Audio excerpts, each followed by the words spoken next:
Breakfast is Tech Talk with Mathew Dickerson. Morning, Matt. Good morning, Richard. How are you going? Morning.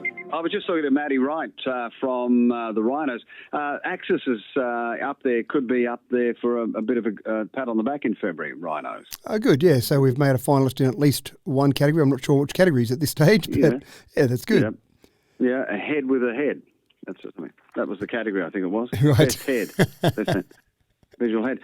Just before, I don't want to kill too much time on this. How important is stuff like Rhinos for businesses, do you think, man? I think part of the process that's really important for business is just the entry process itself. When you sit back, and the Chamber of Commerce does a fantastic awards process, when you sit back and fill in the questions that they ask you, you have to think about your business. And you don't often sit back and think about your business and think about some of those external questions. Sometimes you get your head down and you're just working away. You don't sit back and just go, hold on, let me have a look at this business. So just the entry process, I believe, is really important. Obviously, then when it gets to the stage where you might be a finalist or might win an award, that's all fantastic. And it gives the staff a real boost. The staff morale has increased from it all. But again, I still say to people all the time, just put the entry in, because you just have to ask yourself some questions about your business by putting the entry in. Yeah, I call it a self-audit. That's a good way to look at it. Yeah, I don't know whether you got space. Remember the time they had the big rhino head you had to put in your business? Remember that? Well, yeah, I do remember hanging that up around our Talbot Street business. So that was fantastic. We actually had another one made, and we had it up on top of the business as well, which was designed to last 1 year. It was made of polystyrene, so it was always only going to last 1 year outside. Yeah, speaking about heads and the like, Rosie the robot, if you want your own house, you can have Astro, the household robot. Yeah. Amazon's Astro. They're keeping the alliteration going. Rosie the robot, Astro from Amazon. And some people have said it's not much more than an Amazon Echo on wheels. And it's probably not much more than that, but it does a few extra things.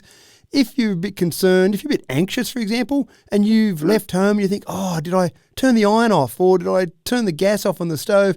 You can send Astro to the laundry or to the kitchen and say, just check that for me.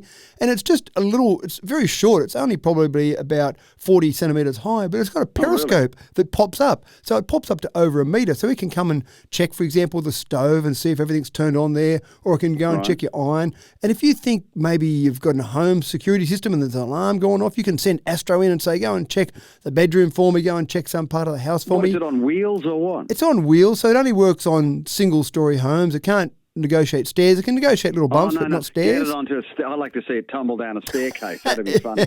Hopefully it's smart enough that it detects that it's going to tumble and then stops there. Has it got a camera? It's got cameras in it. It's got speakers. It's like an Amazon Echo that you can actually have a conversation with, but on wheels. But probably my favourite feature, Richard, if you've got someone else that's friendly enough in the house for you, you're sitting in the lounge room watching the footy, watching Penrith win the grand final, and you want another beer, you can actually send it to the kitchen. Someone's got to put a beer on it. It can't open the fridge and get the beer out of the fridge, but someone can put a beer on it in the kitchen, and it can bring back to the lounge room and give you that beer. So, is it worth it for that? You obviously, Matty, if you talk to it, it has to pick up your voice. Is it voice specific or what? No, it's pretty good. The Amazon Echoes, it uses the same technology as those. So what it will do is it will pick up anyone's voice. So you don't use it to go and turn your security system off, because anyone could then say, Astro, turn the security system off. But you can use it for basic commands, like, for example, change the TV channel. It can do that. It can be programmed in to do that. Turn lights on and off.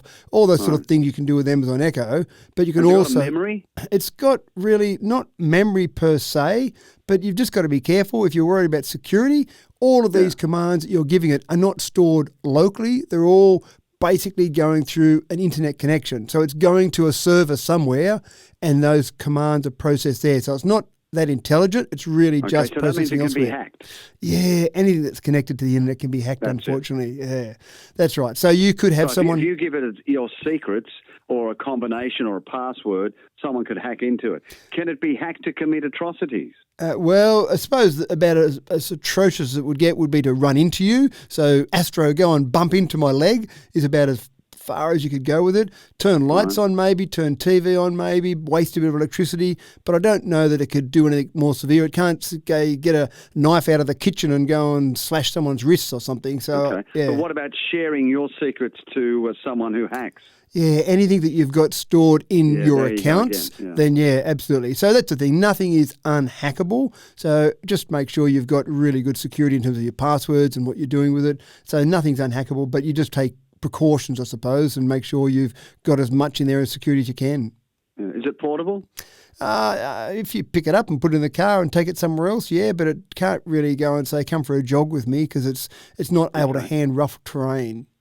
Right. Do you put your stuff in it first and then it picks it up? In other words, do you pre-program it, or is it a hit and miss thing? No, so you'd actually talk to it and get it set up with your account, but then it's relying on its voice recognition to be able to handle your voice when you come into my house, or my voice when I live there. So you're not having to get it to learn your voice as such. If you're a bit worried about it going into certain zones, I don't want this thing coming into my bedroom because I don't want it getting in there while I'm getting changed, you can say out of bounds are certain areas, because it learns your house, and you can say bedroom 1 and 2, they're out of bounds. Don't go there. Just stick to the lounge room and the kitchen, for example. Okay. How much? Yeah, look, you're talking about $1,000 US, and unfortunately, I'm very disappointed about this, Richard.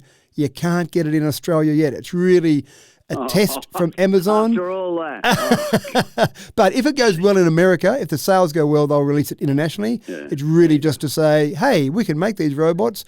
Do people want them? Are people going to buy them? If they do, then I think you'll start to see more and more of these type of things. Yeah, okay. Look out for it. You're being watched. There's no secrets anymore. Mathew Dickerson, good luck for your Axis and in the Rhinos too, buddy. Thanks. Thanks very Have a good much. weekend.